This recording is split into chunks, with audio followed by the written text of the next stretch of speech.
दोस्तों, मुझे आशा है आपको ये कहानी ज़रूर पसंद आएगी। वैलेंटाइन डे की खुशनुमा शाम थी। शाम का धुंधला धीरे धीरे गहरा हो रहा था। हाईवे पर एक बाइक तेज रफ्तार में चली आ रही थी। बाइक पर दो लोग सवार थे, मुकेश और सुरभि। उम्र यही कोई 22 या 23 साल। दोनों एक दूसरे के पुराने दोस्त थे। अक्सर मिलना होता रहता था, बातचीत होती थी और यह मिलना जुलना कब प्यार में बदल गया उन्हें पता ही न चला। लेकिन शुरुआत मुकेश ने की। उसने एक दिन अकेले में सुरभि को प्रपोज किया।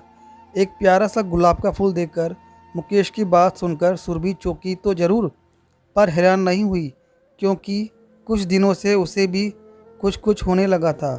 जब भी वह मुकेश से मिलती थी उसे अच्छा लगता था। वह उसके साथ अधिक से अधिक समय बिताना चाहती थी, उससे भी बात करना चाहती थी, लेकिन वह इन भावनाओं को समझ नहीं पा रही थी। इसीलिए जब मुकेश ने प्रपोज किया तो सुरभि मन ही मन बहुत खुश हुई। उसने इनकार तो नहीं किया, लेकिन इकरार भी नहीं किया, बस इशारों इशारों में सहमति दे दी। लेकिन मुकेश इससे संतुष्ट नहीं हुआ। उसने तय कर लिया था कि आज के दिन सुरभि से उसके मन की बात कहला कर रहेगा। इसीलिए उसने एक पार्टी का इंतज़ाम किया।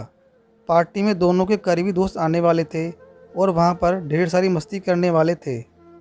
पार्टी में होने वाले रोमांच को सोचकर दोनों लोग बहुत उत्साहित थे। तभी मुकेश दो लड़के न जाने क्या सूझा कि उसने अपना हेलमेट उतारकर लड़की को पकड़ा दिया और बाइक की स्पीड तेज कर दी। 70, 80, 85 पर कांटा पहुंचने पर लड़की को डर लगने लगा। उसे हेलमेट को पकड़ने में दिक्कत हो रही थी, इसीलिए उसने हेलमेट को पहन लिया और ज़ोर से बोली, मैं कहती हूँ स्पीड कम करो। नहीं, पहले आई लव यू बोलो। लड़के ने अपनी डिमांड सामने रखी। अच्छा बाबा, आई लव यू, अब स्पीड कम करो। नहीं, इससे काम नहीं चलेगा। मुकेश ने जैसे ही मुड़कर पीछे बैठी लड़की की ओर देखा, लेकिन लड़की की नज़रें आगे की ओर थी। आगे का नज़ारा देखकर वह एकदम से काँप उठी, क्योंकि सामने से एक ट्रक बहुत तेज़ गति से चला आ रहा था। वह तेज़ आवाज़ में बोली, आगे देखो, आगे। लेकिन जब मुकेश आगे देखता तब तक बहुत देर हो चुकी थी। अगले ही पल 85 की स्पीड में दौड़ती बाइक सामने से आते हुए ट्रक से जा टकराई। उसके बाद दोनों लोगों की आंखों के आगे अंधेरा छा गया। अगले दिन सुबह अखबार में खबर छपी, हाईवे पर ट्रक ने मोटरसाइकिल को टक्कर मारी। मोटरसाइकिल चालक मुकेश की मौके पर ही मृत्यु हो गई, लेकिन पीछे बैठी सुरभि बच गई। वो भी इसलिए क्योंकि उसने हेलमेट पहना हुआ था। दोस्तों, यह एक सच्ची कहानी है।